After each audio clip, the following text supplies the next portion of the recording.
नमस्कार, विजन के खबरों में आपका स्वागत है। खबरों में आगे बढ़ने से पहले आइए नजर डालते हैं आज की सुर्खियों पर।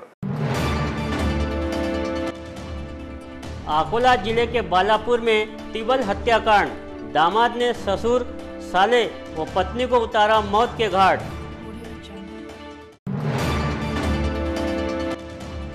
पारिवारिक विवाद के चलते अंजनगांव सुरजी के रहीमापुर चिंचोली में एक ही परिवार के 4 सदस्य झुलसे, 2 की हालत चिंताजनक। पीडीएमसी के डीन सोमवंशी ने माना, लाकरों में दवाइयां पाया जाना गंभीर बात। जांच हेतु बनाई गई 3 सदस्यीय कमेटी।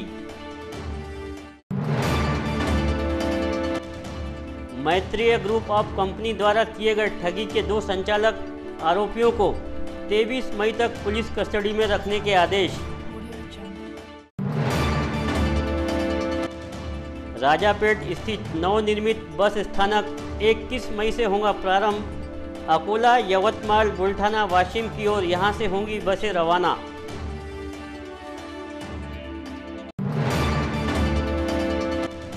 किसानों की समस्याओं को लेकर शिवसेना व संभाजी ब्रिगेड ने किया दरियापुर में चक्का जाम आंदोलन।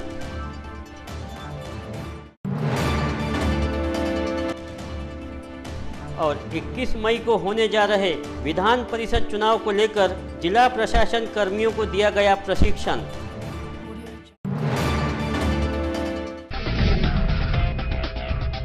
तो ये थी आज की सुर्खियां। आइए देखते खबरें विस्तार से। अकोला जिले के बालापुर में 16 मई की रात एक जमाई ने अपनी पत्नी, ससुर और अपने साले पर तेज हथियार से वार कर उनको मौत के घाट उतार दिया। इस घटना से पूरे जिले में सनसनी फैल गई। आरोपी की पत्नी शबाना परवीन पति को छोड़कर अपने मायके में रह रही थी, इसलिए गुस्साए आरोपी ने पत्नी शबाना परवीन, ससुर शेख महबूब शेख रसूल और साले को तेज हथियार से कई वार कर मौत के घाट उतारा। घटना की जानकारी मिलते ही पुलिस अधीक्षक एम राकेश कला सागर, अपर पुलिस अधीक्षक विजयकांत सागर, एसडीपीओ सोहेल शेख व पुलिस कर्मचारी घटनास्थल पर पहुंचे और आरोपी को गिरफ्तार किया। घायलों को बालापुर वैद्यकीय अस्पताल में पहुंचाया गया, लेकिन वहां कोई न रहने से घायलों को अकोला जिला अस्पताल ले जाया गया, जहां उनकी मौत हो गई। आरोपी के खिलाफ कई बार पुलिस ने शिकायत दर्ज की गई थी, लेकिन उस पर कोई कार्रवाई न होने से यह हादसा हुआ, ऐसा आरोप मृतकों के परिजनों ने लगाया है। अक्सर पारिवारिक विवाद की आपसी कलह से अनेक परिवारों में अप्रिय घटनाएं सामने आती है, जिनके अलग अलग कारण रहते हैं। ऐसे ही पारिवारिक विवाद के चलते उपजे विवाद के दौरान जिले के अंजनगांव सुरजी तहसील के ग्राम रहीमापुर चिंचोली निवासी एक ही परिवार के 4 सदस्यों के आग में बुरी तरह झुलसने की घटना गुरुवार को सामने आई। चारों झुलसे सदस्यों का जिला सामान्य अस्पताल उपचार जारी है। इस मामले में 95% झुलसी मंदा देशमुख ने अपने बयान में कुलदीप और शशिकला ने मिलकर रॉकेल छिड़ककर आग लगाने की बात कही है, जबकि कुलदीप व शीला ने अपने बयान में कहा है कि घटना वाले स्थान पर ऊपर रॉकेल की डबकी रखी थी और नीचे भोजन पकाया जा रहा था। अचानक रॉकेल से भरी डबकी नीचे गिरने से वे झुलस गए, जबकि इस मामले में झुलसी अन्य एक महिला शशिकला ने यह जानकारी दी है कि इस मामले का उसे किसी प्रकार की जानकारी नहीं है। कुल मिलाकर मामला काफ़ी पेचीदा बताया जा रहा है। आगे की जांच अंजनगांव सुरजी पुलिस कर रही है। इस भीषण गर्मी में दर्यापुर तहसील के किसानों के चेहरे पर मायूसी छा गई है। अपनी तुअर बिकवाली के लिए किसानों में हाहाकार मचा हुआ है। 15 मई से जिले सहित राज्य भर में तुअर खरीदी बंद कर दी गई है। किसानों की ऐसी हालत देख दर्यापुर की शिवसेना तथा संभाजी ब्रिगेड संगठन काफी आक्रामक हुई है। किसानों को न्याय मिलने हेतु शिवसेना ने बाजार समिति के सामने रास्ता रोको आंदोलन किया, जिससे 1 घंटे तक यातायात बाधित हुई।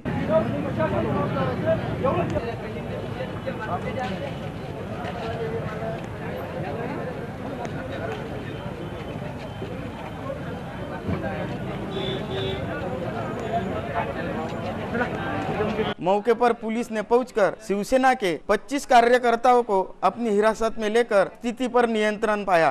शासनामार्फत तूर खरेदीची अंतिम तारीख ही 15 मे लास्ट होती। ही सर्व अधिकाऱ्यांना, कलेक्टर साहेबांना, सर्व अधिकाऱ्यांच्या मार्फत बाजार समित्यांना खरेदीला आदेश आलेला होता। आदेश आल्यावर सुद्धा कलेक्टर मार्फत किंवा शासनामार्फत 15 तारखेपर्यंत बारदाण्याचा कुठलाही पुरवठा इथं झालेला नव्हता। खरेदी विक्री मार्फत 9 तारखेपासून शेतकऱ्यांना मेसेज पाठवून इथं बाजार समितीमध्ये बोलवण्यात आलेले होते, पण बारदाना नसल्यामुळे 9 तारखेपासून तर कालपर्यंत कुठल्याही तुरीचं माप झालं नाही। त्याकरिता आम्ही सर्व शेतकरी बांधवांना घेऊन जवळपास 65 शेतकरी बांधवांचे माप राहिले आहेत, त्यांना आम्ही घेऊन काल तहसीलदार साहेबांकडे गेलो।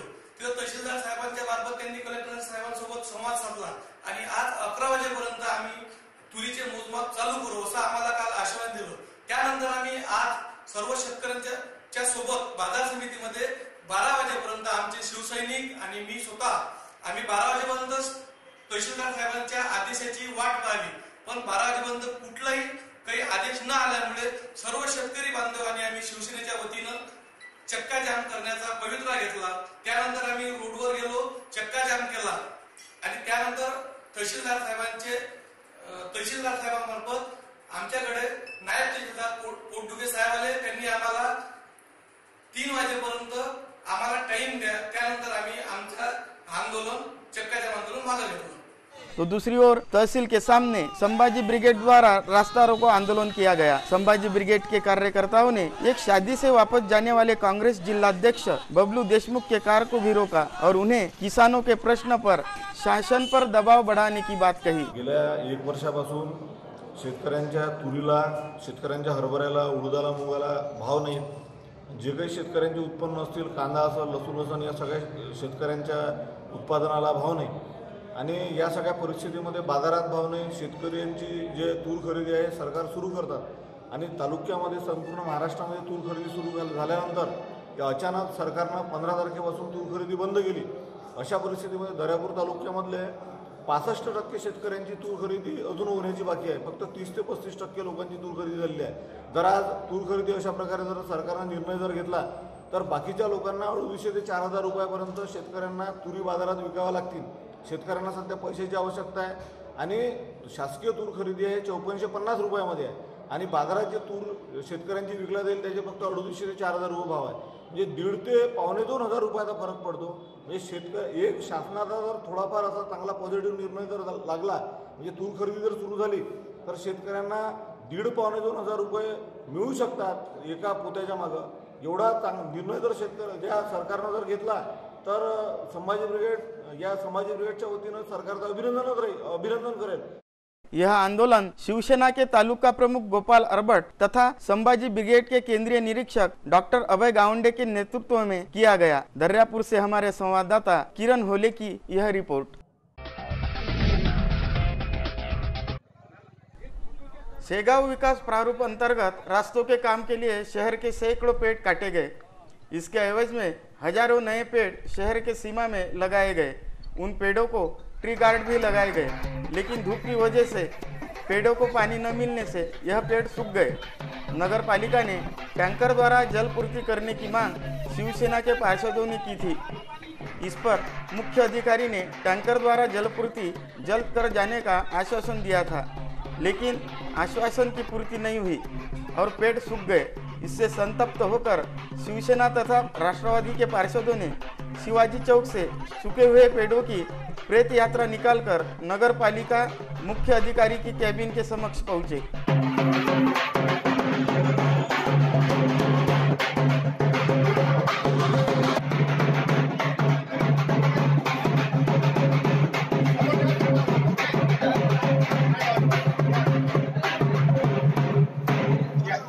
इस अवसर पर पुलिस ने उन्हें रोका। संतप्त पार्षदों ने तीडी नगर पालिका की इमारत में ही रख दी। इस आंदोलन के कारण नगर पालिका में खलबली मच गई। नगर पालिका प्रशासन ने आंदोलनकर्ताओं के विरोध में काम बंद आंदोलन पुकारकर पुलिस में शिकायत दर्ज की। मोहम्मद फारूक की यह रिपोर्ट। 4 वेळेस निवेदन दिलंय, सभागृहात विषय चर्चा झाली, बस उद्याच चालू करतो चालू आहे त्यांचं. सभागृहात त्यांनी उत्तर दिलं की उद्या चालू करतो. 4 टँकर, 1 टँकर नाही झालं. शेगाव शहरात 500 ते 1000 झाडं जळालेले आणि जे झाड ते मरतात 8 दिवसामध्ये. फक्त दरवर्षी झाडं लावायची कारवाई बस, झाडं लावून चालू आहे. ठेकेदाराच्या पैशासाठी. दरवर्षी ठेकेदाराच्या घरा भरायसाठी फक्त झाडं लावायची फक्त कारवाई होती. फक्त झाडं लावले जातात. फक्त ते मेलेच चालतं 6 महिन्यात. 21 मई को होने वाले विधान परिषद के चुनाव की तैयारी अब अंतिम चरण में है। यह चुनाव जिले के तहसील में होंगे। चुनाव मतदान के लिए 115 कर्मचारी नियुक्त किए गए हैं। चुनाव हेतु 16 मतदान केंद्र भी बनाए गए हैं। 17 मई को उप जिला चुनाव अधिकारी शरद पाटिल तथा निवासी जिलाधीश डॉक्टर नितिन व्यवहारे ने नियोजन भवन में केंद्र प्रमुख, उप केंद्र प्रमुख तथा सहायक कर्मचारियों को प्रशिक्षण दिया। 21 मई को होने वाली इस चुनाव की वोटिंग गिनती 24 मई को होगी।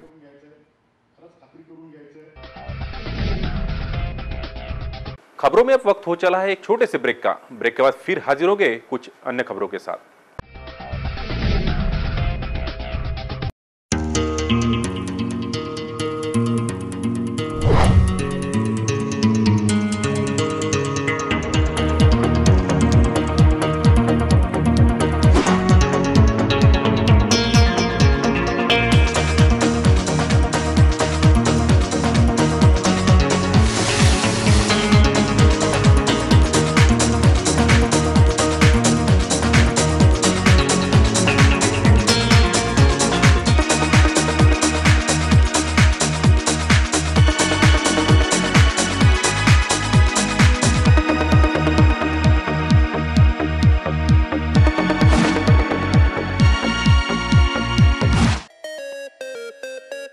विदर्भ का सबसे बड़ा शोरूम बिजीलैंड में Aradhana wholesale shopping mall, wholesale rate में रिटेल बिक्री।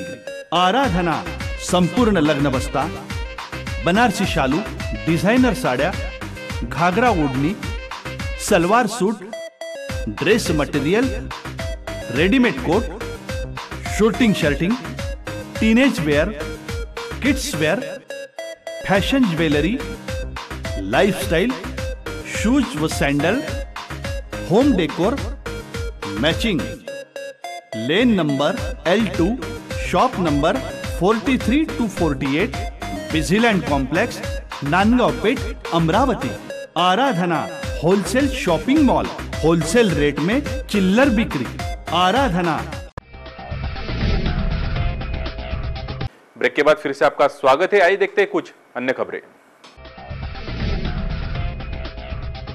सहजयोग बाल संस्कार शिविर का आयोजन 18 मई से 27 मई तक सहजयोग के ध्यान केंद्र निर्मल धाम सिपना इंजीनियरिंग कॉलेज के पास बडनेरा रोड अमरावती में पूर्णतः निःशुल्क किया जा रहा है, जिसका समय सुबह 7 से 9:30 तक रहेगा। परम पूज्य माताजी श्री निर्मला देवी प्रणीत सहयोग यह ध्यान की अत्यंत सरल पद्धति है, जो कि वैज्ञानिक स्तर पर सिद्ध की गई है। सहयोग आज विश्व में 150 से भी ज़्यादा देशों में फैल चुका है और करोड़ों व्यक्ति इसका लाभ आनंद ले रहे हैं।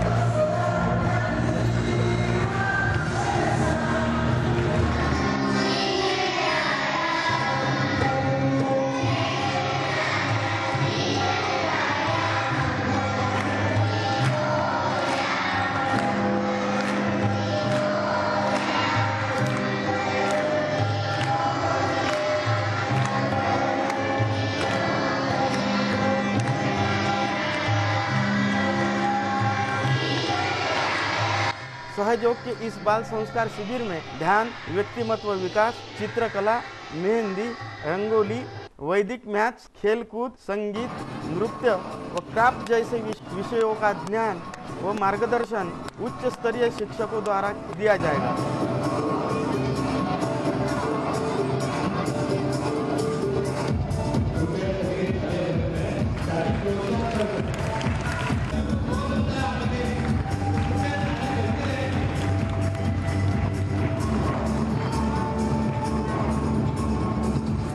शिविर के अंतिम दिन भाग लेने वाले बच्चों के पालकों को इस कार्यक्रम में आमंत्रित किया गया है। इस बाल संस्कार शिविर में सभी पालक अपने बच्चों को ज़्यादा से ज़्यादा संख्या में भेजें, ऐसा निवेदन आयोजकों द्वारा किया गया है।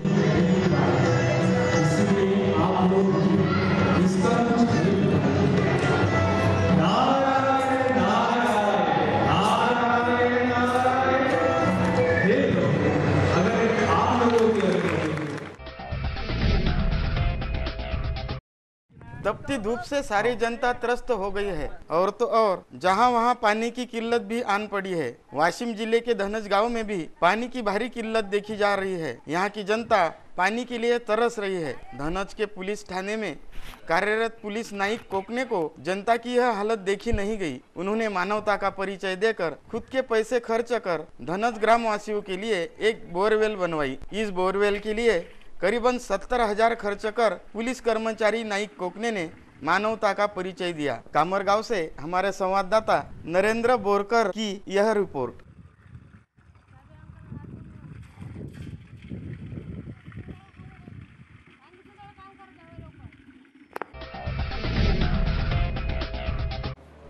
अपनी कुव्यवस्थाओं के लिए प्रसिद्ध जिला सामान्य अस्पताल प्रशासन की लापरवाही का एक नमूना सामने आया है, जिसमें एक युवक के सिर में चाकू हमले से हुए जख्म की मात्र मरहम पट्टी की गई, जबकि इस घटना से 3 माह बाद भी जख्म न भरने की स्थिति में उस युवक के सिर के जख्मी हिस्से से पत्थर का कंकड़ निकाला गया है। घटना नया आकुला के गवई परिवार की है, जिसके अनुसार विगत 5 मार्च को नया आकुला निवासी कुणाल गवई तथा उनके पिता सुनील गवई पर परिसर के ही अवैध शराब विक्रेताओं ने चाकू से जानलेवा हमला कर दिया था, जिसमें पिता पुत्र के सिर में भारी जख्म हुए थे। वलगांव पुलिस ने दोनों जख्मियों को जिला सामान्य अस्पताल में भर्ती कराया था। यहां कुलदीप के सिर में टाँके न लगाते हुए मात्र मरहम पट्टी कर रवाना किया गया। घटना वाले दिन से कुलदीप के सिर में लगे जख्म भरने का नाम ही नहीं ले रहे थे। इस बीच गुरुवार को कुलदीप के पिता ने कुणाल के सिर में हुए जख्म को देखे तो उसमें पत्थर का कंकड़ मिला। तो वहीं दूसरी ओर वलगांव पुलिस ने इस हमले के आरोपियों पर जानलेवा हमले की धाराएं नहीं लगाए जाने को लेकर भी संदेह का वातावरण व्याप्त है। पाठीमागून हे दोघं जण आपल्याला आले। माझं नाव सुनील, हे दोघं आपले पाठी मागून आले, मला चाकू मारला, नंतर माझा पोरगा पैदा आला, मला पकडलं, त्याच्यानंतर त्याच्या डोक्यात दगड मारला मागून। 5 तारखेची घटना आहे, 3-4 महिने होऊन राहिले। 5 मार्चमधली इथं आणलं पोलीसवाल्यानं, वलगाव पोलीसवाल्यानं इथं आणलं। इथं डॉक्टरनं काही पाहिलं नाही, काही नाही। डॉक्टर जो बाजूचा जो हे वायवाट होते त्यांनी टाके मारले, माझ्या पोराच्या डोक्यात तसाच दगड टाकलेला। स्थानीय श्री हनुमान व्यायाम प्रसारक मंडल के पहलवान तथा विदर्भ केसरी रणवीर सिंह राहल बुधवार की शाम ताशकंद से अमरावती लौटे, जिसके बाद स्थानीय राजकमल चौराहे पर कुश्ती प्रेमियों द्वारा पहलवान रणवीर सिंह राहल का भव्य व उत्स्फूर्त स्वागत किया गया। बता दें कि विगत दिनों ताशकंद में हुई एशियन कैडेट कुश्ती स्पर्धा के लिए भारतीय कुश्ती संघ के कोच के रूप में रणवीर सिंह राहल काम संभाल रहे थे और इस स्पर्धा में भारतीय संघ ने बेहतरीन प्रदर्शन करते हुए कई पदक हासिल किए, जिसके बाद बुधवार 16 मई को भारतीय टीम और टीम के कोच रणवीर सिंह राहल की स्वदेश वापसी हुई। पश्चात शाम में राहल अमरावती पहुँचे। उनके आगमन को देखते हुए स्थानीय राजकमल चौक पर उनके ज़बरदस्त स्वागत की तैयारी की गई। उज्बेकिस्तान में जो एशियन कैडेट रेसलिंग चैंपियनशिप हुई, उसमें मैं भारतीय टीम का कुश्ती कोच के स्वरूप में गया था। उसमें मेरे साथ में फ्री स्टाइल कुश्ती में 10 खिलाड़ी साथ में गए थे और 2 कोच साथ में गए थे मेरे। तो हमारे 6 पदक हमने प्राप्त किया। उसमें 1 स्वर्ण पदक, 1 रजत पदक और 4 कांस्य पदक। शाम में भारतीय कुश्ती संघ के कोच रणवीर सिंह राहल का राजकमल चौक पर आगमन होते ही ढोल ताशे के साथ उनका स्वागत किया गया।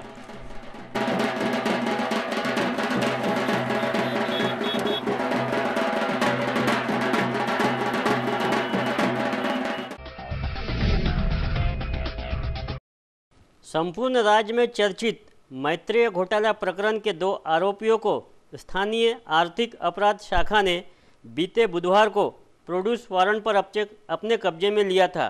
दोनों आरोपियों को गुरुवार को स्थानीय अदालत में पेश किए जाने पर उन्हें 23 मई तक पुलिस कस्टडी में रखने के आदेश मिले हैं, जिनसे अब पूछताछ के दौरान और खुलासे होने की संभावना है।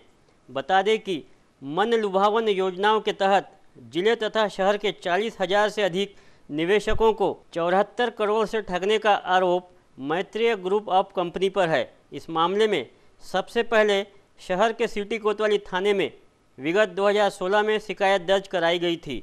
मामला करोड़ों से ठगबाजी का होने के चलते इसकी जांच आर्थिक अपराध शाखा को सौंपी गई थी। बताया जाता है कि नासिक जेल से प्रोड्यूस वारंट पर कब्जे में लिए गए नार्वेकर तथा तावरे आरोपी बनने से पहले पश्चिम महाराष्ट्र स्थित मैत्रेय ग्रुप ऑफ कंपनी की शाखाओं में प्रबंधक के तौर पर कार्यरत थे। इस दौरान कंपनी के अन्य संचालकों ने उन्हें बोर्ड ऑफ डायरेक्टर बनाया, जिसके बाद ये दोनों आरोपी भी ठगबाजी के मामले में शामिल होने की बात पुलिस जांच में सामने आई है। शहर के एक निजी बैंक की शाखा में इन दोनों आरोपियों के खातों में 30 लाख रुपए जमा होने की बात पुलिस जांच दौरान सामने आई थी, जिसके बाद उपरोक्त दोनों खातों को पुलिस ने सील किया है। मार्च 2016 में कोतवाली के अंदर मैत्रेय ग्रुप के ऊपर गुना दाखिल हुआ था। उसके अंदर वर्षा सप्पाड़कर, मधुसूदन परोड़कर ये 2 मेन आरोपी है। बाद में मैत्रेय स्वर्ण सिद्दीकी ग्रुप उन्होंने कंपनी स्थापना की, तो उसके अंदर विजय शंकर तावरे और लक्ष्मीकांत नार्वेकर ये जो 2 आरोपी हमने नासिक से अटक करके लाए रात को। आज उनका पीछा 23 मई तक मिला है और ये आरोपी का हम मुंबई वगैरह ले जाएंगे। बाकी आरोपी का शोध लेना है। स्वर्ण सिद्धि के अंदर इन आरोपी ने कम से कम 30 लाख का कंप्लेंट अपने पास है। वो 2 और 30 लाख का हमने बैंक का IDBI बैंक का अकाउंट फ्रीज कर डाला है। मेरा लोगों से ये कहना है कि ऐसे गैर बैंकिंग कंपनी में लोगों ने पैसे नहीं डालना चाहिए। अगर गुंतवणूक करना है तो अपनी बैंक है, पोस्ट ऑफिस है, LIC है, इधर डालना चाहिए। हाल ही में महाराष्ट्र राज्य लोक सेवा आयोग द्वारा ली गई परीक्षा के नतीजे घोषित किए गए। इन नतीजों में जिले के 4 विद्यार्थियों ने महाराष्ट्र राज्य लोक सेवा आयोग की परीक्षा में अपना स्थान बनाया है। बताया जाता है कि इन चारों सफल विद्यार्थियों ने महिला व बाल विकास विभाग तथा मनपा लाइब्रेरी से MPSC की पढ़ाई की है, जिसके चलते निगम आयुक्त हेमंत पवार ने इन चारों विद्यार्थियों में अभिषेक वसु, अमोल डोंगरे, आशीष खोबरागड़े तथा उमेश मांधरे का मनपा सभागृह में पुष्पगुच्छ देकर सत्कार किया। इस अवसर पर उपायुक्त नरेंद्र वानखड़े सहित अन्य अधिकारी उपस्थित थे। मी अभिषेक माणिकराव वसू गेल्या 3 ते 4 वर्षापासून MPSCचा अभ्यास करतो आहे। ग्रॅज्युएशन माझं BE आणि MTechमध्ये माझं PG झालेलं आहे आणि सध्या माझं सिलेक्शन सहाय्यक कक्ष अधिकारी या पदावर झालेलं आहे। सोबतच राज्यसेवेची तयारी चालू आहे। राज्यसेवेच्या इंटरव्ह्यूपर्यंतची माझी सध्या तयारी झालेली आहे। अमरावती संभागीय मुख्यालय नगरी रहने से 5 जिले इस विभाग में आते हैं, लेकिन संभाग के नागरिकों को पासपोर्ट हेतु नागपुर जाना पड़ता है। अमरावती में पासपोर्ट कार्यालय होने की मांग जनता ने की है। इस जनता की महत्वपूर्ण मांग को ध्यान में रखकर सांसद आनंदराव अड़सुल ने अमरावती में पासपोर्ट सेवा केंद्र मंजूर करवाया है। सांसद अड़सुल ने इस संदर्भ में विदेश मंत्री सुषमा स्वराज से दिल्ली स्थित विदेश मंत्रालय में मुलाकात की। जनता की सुविधा हेतु पासपोर्ट कार्यालय की एक शाखा शाम चौक स्थित मुख्य पोस्ट ऑफिस में शुरू करने का पत्र दिया। विगत दिनों डाक विभाग के प्रादेशिक कार्यालय एवं पासपोर्ट विभाग के वरिष्ठ अधिकारियों ने अमरावती आकर यहां पासपोर्ट सेवा केंद्र खोलने हेतु जगह का मुआयना किया। प्रवर डाक अधीक्षक कार्यालय में मुख्य डाकघर के पोस्ट मास्टर के नाम पत्र जारी कर मुख्य डाकघर में पासपोर्ट सेवा केंद्र शुरू करने हेतु 300 वर्ग फीट जगह कराने के निर्देश दिए। सांसद अड़सुल के अथक परिश्रम से विदेश मंत्री सुषमा स्वराज ने अधिकारियों को निर्देश देकर अमरावती पोस्ट ऑफिस में पासपोर्ट सेवा केंद्र शुरू कर तत्काल अधिसूचना निकालने के आदेश दिए। उसके लिए 5 कर्मचारियों का स्टाफ मंजूर करते हुए अधिसूचना निर्गमित की गई है।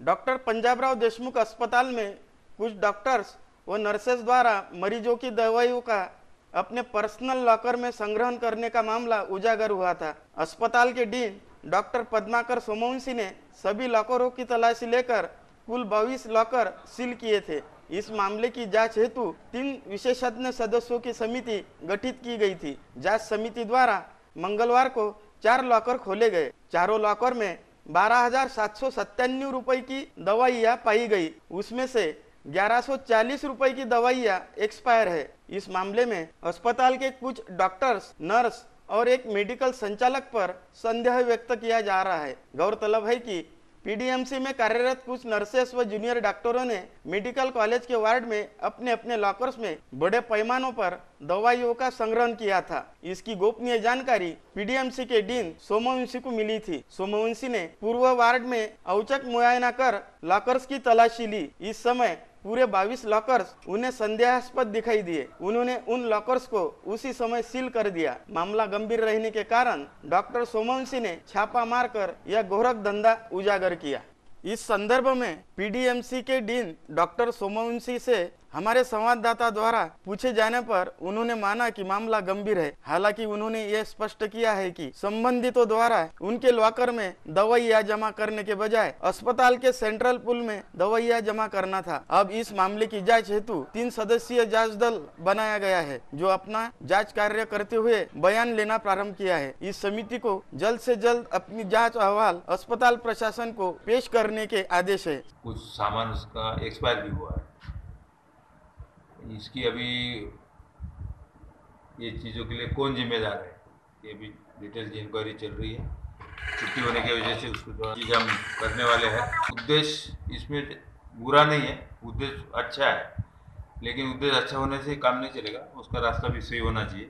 तो ये उद्देश्य अच्छा उद्देश्य सही रास्ते पे लाने का काम हम कर रहे हैं। समय सीमा हर 3 महीने में लॉकर की जाए। साथ ही उन्होंने यह भी बताया कि अब एक आदेश जारी कर हर 3 माह में लॉकरों का औचक निरीक्षण करने के आदेश भी दिए गए हैं। जांच में दोषी पाए जाने वालों पर नियमानुसार कार्रवाई के संकेत भी दिए गए हैं। राजापेट बस स्थानक का उद्घाटन 2 वर्ष पूर्व हो गया था और यहां से 2 वर्ष पहले ही बसों की फेरियां चलाने हेतु तमाम तैयारियां कर दी गई थी, किंतु बीच में ही राजापेट आरबीओ का काम शुरू हो जाने की वजह से इसे मुलतवी करना पड़ा और अब राजापेट होकर बडनेरा की ओर जाने वाली सड़क पर आरओबी के निर्माण से जुड़ा काम पूरा हो गया है। अतः एक लंबे इंतजार के बाद अब राजापेट में बनाया गया राज्य परिवहन महामंडल का नया बस स्थानक आगामी 21 मई से काम करना शुरू कर देगा। जानकारी के मुताबिक आगामी 21 मई से अकोला, यवतमाल व वाशिम की ओर जाने वाली बसों का अंतिम स्टॉप राजापेट बस स्थानक होगा। जानकारी के मुताबिक इसी बस स्थानक से अब अकोला, यवतमाल व वाशिम की ओर जाने वाली बसें छूटा करेंगी। इस बस स्थानक के लिए फिलहाल 125 बसों का बेड़ा दिया गया है और यहां से रोजाना करीब 400 बस फेरियों की आवाजाही होगी, ऐसी जानकारी बडनेरा के आगार प्रमुख ने दी। 21 तारखेपासून म्हणजे सोमवारपासून राजापेट बस स्थानक हे प्रवाशांच्या सेवेसाठी आम्ही सुरू करत आहोत। आतापर्यंत फ्लायओव्हरचं काम असल्यामुळे हा रस्ता बंद होता, त्यामुळे राजापेट बस स्थानक बंद ठेवण्यात आलेलं होतं। परंतु आता 21 तारखेपासून पुन्हा राजापेट बस स्थानकाला प्रवासी वाहतुकीसाठी सुरू करण्यात येत आहे। राजापेट बस स्थानकावरून विशेषतः अकोला, यवतमाळ आणि वाशिम या मार्गावरील बसेस इथून सुटणार आहेत। ज्या अकोला, यवतमाळ आणि वाशिमच्या बसेस या इथूनच सुटतील आणि इथेच संपतील। अकोला, यवतमाळ, वाशिम आणि त्याच्या पुढे जाणाऱ्या प्रवाशांना राजापेट बस स्थानकाला येऊनच गाडीत बसावं लागेल, याची कृपया प्रवाशांनी नोंद घ्यावी। अमरावती बस स्थानकावर झालेली गर्दी कमी करण्याचा त्यामागचा हेतू आहे। तसेच पूर्ण शहरातून जी वाहतूक होईल गाड्यांची ती सुद्धा कमी करण्याचा प्रयत्न आहे। राजापेटलाच बसेस थांबवून या अकोला, यवतमाळ आणि वाशिम या मार्गावर परत जातील, त्यामुळं शहरातली गर्दीसुद्धा कमी होईल आणि प्रवाशांची सोय होईल। कारण राजापेट हे आता शहरातलं मध्यवर्ती स्थान झालेलं आहे, त्यामुळे प्रवाशांची विशेष गैरसोय होणार. या भागाकडे म्हणजे यवतमाळ, अकोला आणि वाशिमकडे जाणाऱ्या गाड्या या इथंच ब्रेक होतील आणि इथून जातील आणि पुढं जाणाऱ्या गाड्या नागपूरकडे जाणाऱ्या किंवा वरुडकडे जाणाऱ्या या गाड्या अमरावती मध्यवर्ती बस स्थानकावरून जातील. तो ये थी आज की खबरें. चलते चलते एक नजर डालते हैं सुर्खियों पर. अकोला जिले के बालापुर में तिबल हत्याकांड.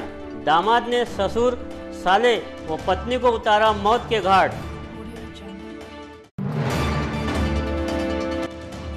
पारिवारिक विवाद के चलते अंजनगांव सुरजी के रहीमापुर चिंचोली में एक ही परिवार के 4 सदस्य झुलसे. 2 की हालत चिंताजनक. पीडीएमसी के डीन सोमवंशी ने माना लाकरों में दवाइयां पाया जाना गंभीर बात. जांच हेतु बनाई गई 3 सदस्यीय कमेटी. मैत्रीय ग्रुप ऑफ कंपनी द्वारा किए गए ठगी के 2 संचालक आरोपियों को 23 मई तक पुलिस कस्टडी में रखने के आदेश. राजापेट स्थित नवनिर्मित बस स्थानक 21 मई से होगा प्रारंभ. अकोला, यवतमाल, बुल्ढाना, वाशिम की ओर यहां से होंगी बसें रवाना.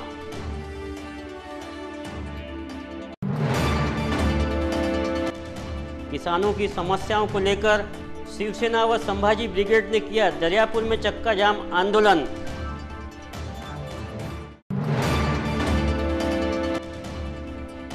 और 21 मई को होने जा रहे विधान परिषद चुनाव को लेकर जिला प्रशासन कर्मियों को दिया गया प्रशिक्षण.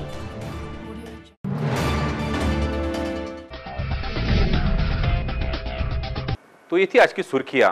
ताजा तरीन खबरों के लिए देखते रहिए वीसीएन न्यूज. नमस्कार.